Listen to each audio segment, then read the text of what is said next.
அனுதின நம்பிக்கையின் பனித்துளி. பெரும்பாலும் வெறுப்பை ஊக்குவிக்கும் உலகில் அன்பின் உண்மை புரிதலை பற்றி தெரிந்து கொள்வது சால சிறந்ததாகும்.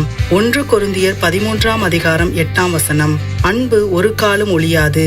சில நேரங்களில் அல்ல, எளிதாக இருக்கும் போதும் அல்ல, அனைத்தும் நிச்சயமற்றதாக உணரும் போது அன்பு உறுதியாக நிற்கிறது. ஏமாற்றம் உங்கள் நம்பிக்கையின் கதவை தட்டுகையில் அன்பு உங்களை காக்கும். இருளில் பிரகாசிக்கும் இந்த அன்பு தேவ அன்பு. பொறுமை, இரக்கம், மன்னிக்கும் தன்மையுடன் நிலையானதாகும். எனவே இன்று அந்த அன்பின் பாத்திரங்களாக மாறுவோம். எங்கே கடினமாக இருக்கிறதோ அங்கே மன்னியுங்கள். உங்களுக்கு கூட நீங்கள் கருணை அளித்து கிருபையை வழங்குங்கள். ஒவ்வொரு சிறிய அன்பின் செயலும் நாம் எப்போதும் பார்க்க முடியாத அளவுக்கு அலைகளை உருவாக்குகிறது. ஜெபிப்போம். அன்பான ஆண்டவரே, என்றும் மாறாத தவறாத உம் அன்புக்கு நன்றி. பயமின்றி உமது அன்பிலே வாழ எமக்கு உதவும்.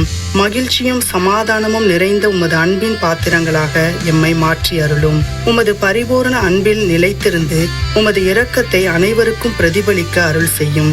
ஆமேன். இந்த தேவ அன்பு உங்கள் எண்ணங்களையும் செயல்களையும் வழிநடத்தி உங்களையும் உங்களை சுற்றி உள்ளவர்களின் வாழ்க்கையையும் மாற்றட்டும்.